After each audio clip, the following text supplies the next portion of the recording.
Lora had gone to her best friend's house for a girls' night sleepover. The two ladies were in high spirits, laughing and playing in Clara's bedroom, soaking in the joy of their time together. It was a night filled with lightheartedness and fun.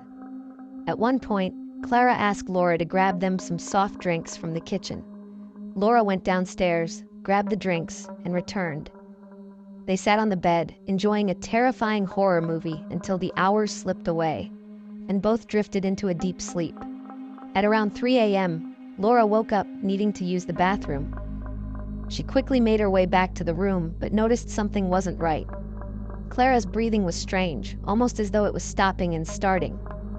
Lora shook her lightly, trying to wake her, but there was no response. Clara's breathing began to wheeze loudly, then suddenly stopped. A thick silence filled the air. Lora's heart froze. She tried reviving her best friend, but Clara remained still. Panic rising in her chest, she screamed for help, her voice cracking with fear. Lora was about to dial 911 when the door burst open. Mrs. Agatha, Clara's mother, rushed into the room, panting from the scare. Lora was startled. Clara had told her no one was home that night. She'd sworn they had the house to themselves, but here was the one woman Lora had feared for years standing before her. "What's going on here?"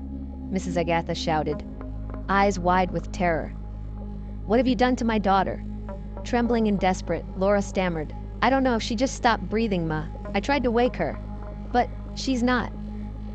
Mrs. Agatha's face twisted in grief as she rushed to her daughter's side, tears streaming down her cheeks. She frantically tried to revive Clara, shaking her cold body, but it was too late. Clara was gone. Lora fell to her knees, her voice shaking as she pleaded with Mrs. Agatha. "Please, Ma. I swear I didn't do anything. She's my best friend. I would never." Grief-stricken and overwhelmed, Mrs. Agatha grabbed Lora, holding her for the first time in 10 years. It was a reflex, a raw reaction born out of the shared trauma unfolding in that room. Both women sobbed uncontrollably, trembling as Clara's lifeless body lay cold behind them. After a few minutes, Mrs. Agatha could bear it no longer. "Stay with her," Mrs. Agatha whispered, her voice hollow. "I can't do this anymore." And with that, she left the room. Lora collapsed on the floor, crying until her voice was hoarse. Her best friend was gone. On the eve of the day she was supposed to leave the country for a new life. What kind of cruel twist of fate had befallen them? She pleaded with the universe, begged for Clara to come back, but the house was silent, save for her sobs. At 6 a.m., paramedics arrived and confirmed what Lora already knew. Clara had passed away, her time of death 3:04 a.m. But before Lora could process any of all that had happened, Mrs. Agatha returned, this time with the police. "That's her!" Mrs. Agatha shrieked, pointing at Lora. "That's the girl that murdered my daughter." Lora's world crumbled. Police officers swarmed around her, placing her in handcuffs as Mrs. Agatha screamed accusations. "There's been a mistake," Lora begged, her heart pounding in her chest. "Clara's my best friend. I would never hurt her. Please, you have to believe me." But Mrs. Agatha's eyes were filled with rage. "You jealous witch," she spat. "I'll make sure you rot in jail for what you've done. Get her out of my sight." The police led Lora away as she cried uncontrollably, her heart shattering with every step. Sitting in her cold, dark cell, Lora couldn't stop the tears. The events of the night replayed in her mind like a nightmare she couldn't wake from. How had her life fallen apart so quickly? Just when she was about to escape the misery of her life with a scholarship abroad, she was now facing prison for a crime she didn't commit. Her bags were still packed in her room, ready for the journey that would never come. Lora buried her face in her hands, sobbing. How could her life have spiraled out of control like this? And worse, what would come next? In the back of her mind, the gnawing thought persisted. Nothing would ever be the same again. The scholarship, her dreams, her innocence, all of it was lost. She was trapped in a nightmare, one from which there was no escape. Lora's thoughts drifted back to how it all began. She had been forced to move in with her aunt after her mother's untimely death. Her mother, Mrs. Ednar, had been everything to her. Ednar worked tirelessly to give Lora the best life possible. Despite their struggles, she made sure Lora had the finest education, beautiful clothes, and everything a child could want. She never allowed Lora to feel the absence of her father. But then, cruelly, Mrs. Ednar passed away, leaving Lora alone in the world. Lora moved in with her Aunt Dami, a bitter, paralyzed woman who took everything from her, except the clothes her mother had left behind. Mrs. Dami, permanently confined to a wheelchair, had grown angry and resentful over the years, lashing out at everyone, especially Lora. She made Lora's life a living hell, treating her like a maid, constantly berating her for her youth, beauty, and intelligence, qualities Mrs. Dami had long lost if she ever had them at all. It was a life of suffering and torment. Lora did her best to care for her crippled aunt, Mrs. Dami. Each day was a test of patience and endurance. She would bathe her aunt, spending hours in the kitchen preparing her favorite meals, fried beef, Mrs. Dami's obsession. Every time, Lora would serve the food, only to be met with scorn. Mrs. Dami, despite her fullness, always watched Lora like a hawk. The moment Lora attempted to taste a single piece of meat, Mrs. Dami's voice would rise to a vicious scream. "Don't you dare touch my food," she would roar, eyes burning with hatred. "Feed it to the dog outside. I'd rather my food rot than see you eat it." Lora followed her aunt's orders, but each time her heart ached. Mrs. Dami was supposed to be her second mother after her own passed away. Yet the hatred and resentment she endured in that house was suffocating, and the weight of it grew heavier every day. The only escape Lora had was school. She was always glad she had classes every afternoon. The moment she stepped onto the university campus, her burdens seemed to lift. Her best friends and the bustle of student life kept the darkness at bay. School had always been her sanctuary. Thanks to a fund her mother had set aside for her education, which was the one thing her aunt couldn't touch. The money kept her enrolled, out of reach from Mrs. Dami's venom. That afternoon, while standing under a tree lost in thought, Lora felt a light sprinkle of flower petals fall on her. Startled, she looked up to find Femi, her boyfriend, smiling down at her, his playful surprise snapping her out of her gloom. Femi had a way of making everything better. Being with him and her two best friends, Clara and Purity, was the only time Lora truly felt free from the weight of her home life. Lora, Clara, and Purity were inseparable. They were the famous trio on campus, best friends bound by years of memories. Clara, the only daughter of a wealthy female politician, had been Lora's friend since childhood. Spoiled and sheltered, Clara was the type you'd call lucky, born into luxury and privilege. Purity, the third member of the group, had joined the duo 3 years ago. Orphaned but left with a fortune by her parents. Purity was the happy-go, jolly fellow of the group. Her easygoing nature brought balance to their friendship. It was through her that Lora had met Femi, Purity's older brother. They had fallen madly in love and were already planning their future together. But there was a shadow that hung over their friendship. Mrs. Agatha, Clara's mother. The billionaire politician had never approved of Lora, especially after her mother's death, that left Lora poor and out of the rich class. Despite this, Clara never let go of her best friend Lora. She stood by her and maintained their friendship regardless of Lora's unfortunate financial status. Whenever the trio visited Clara's home, Mrs. Agatha treated Lora like she didn't exist, ignoring her completely and only speaking to Purity, the rich heiress. The silent disdain for Lora from Mrs. Agatha was palpable, making Lora feel small and unworthy. Determined to change her fate, Lora had begun applying for scholarships to study abroad. After 5 attempts, her persistence paid off. She was awarded a scholarship to study in the UK, and the joy that filled her was indescribable. Finally, a chance to escape, to rebuild her life. She could already see herself far from her aunt's torment, chasing her dreams. When Lora told Femi the news, his happiness was clouded by heartbreak. He was proud of her, but the thought of her leaving crushed him. They promised to stay together, no matter what. Lora reassured him, knowing it was the hardest news she'd ever delivered. To pacify his mind, Lora presented Femi with a special delicacy, her signature jollof rice, which Femi loved so much. She promised him she would return to him once she was done abroad, for them to get married. Purity was away visiting her cousins when Lora called to share the news. She was overjoyed for her friend. Clara, however, reacted differently. "I'm so happy for you.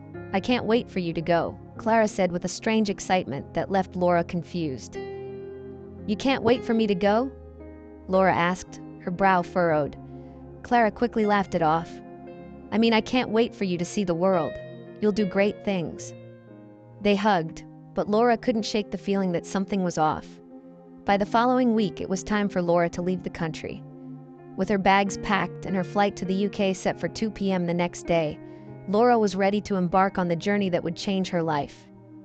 But then, Clara called. "One last sleepover," she begged. "Please, you're leaving tomorrow. Let's have one last night together." Lora hesitated. Her life was about to change forever, and she didn't want to be distracted. But she gave in, agreeing to one final sleepover. It would be the last time they'd spend together before her new life began. That night, everything fell apart. What should have been a night of fun and laughter turned into a nightmare. Clara died in her sleep, and Lora was blamed for it. Sitting on the cold prison floor, Lora's tears fell freely.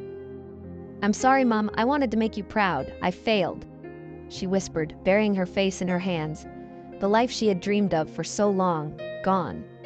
She was supposed to be on a plane right now, her future waiting on the other side of the ocean. Instead, she was behind bars, her life in ruins.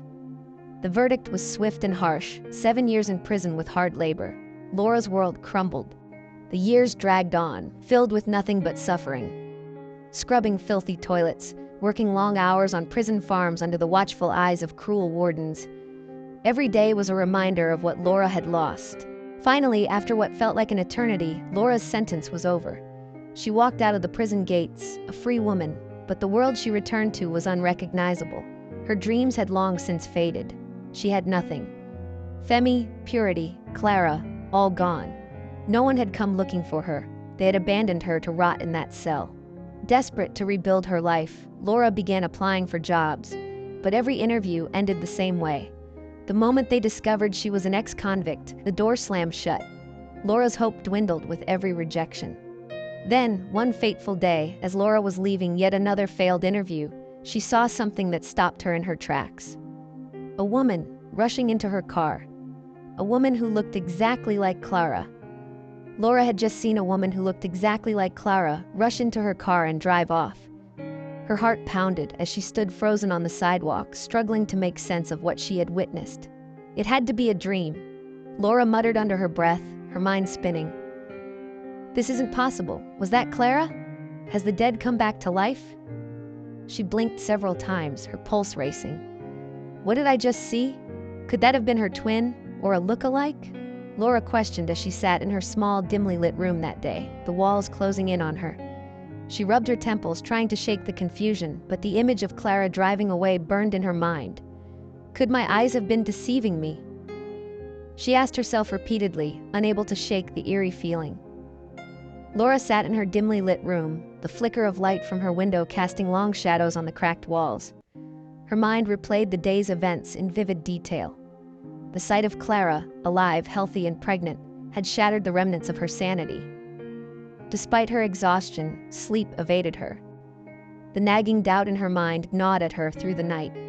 Months passed before Lora was able to set the encounter aside. One afternoon, while standing outside a grocery store, she spotted a familiar face, Purity. Relief flooded through her as she ran toward her old friend. "Purity!" Lora shouted, her voice breaking with emotion. Purity turned, her eyes wide with recognition. "Lora!" she exclaimed, rushing to embrace her. They held each other in a long, tearful hug, the weight of years apart melting away in that moment. "You didn't look for me," Lora sobbed. "I've been searching for you since I got back from the States a week ago." Purity cried. "We were told you had traveled. I left for my master's in the US not long after you traveled," Purity said. "Oh, Lora, I'm so happy to see you." They headed to a nearby restaurant, where Purity insisted on buying Lora a meal. As they settled into their seats, Lora couldn't hold back any longer. She had to ask about Clara. "Purity," Lora began carefully, "what happened to Clara after she died?" Purity's face fell, her eyes welling up with tears. "I heard about it before leaving for abroad. I cried myself to sleep for days. I did not return back to school. I couldn't bear it. I left for the States from my cousin's place since you were not around and Clara was gone. But I was angry with you, Lora.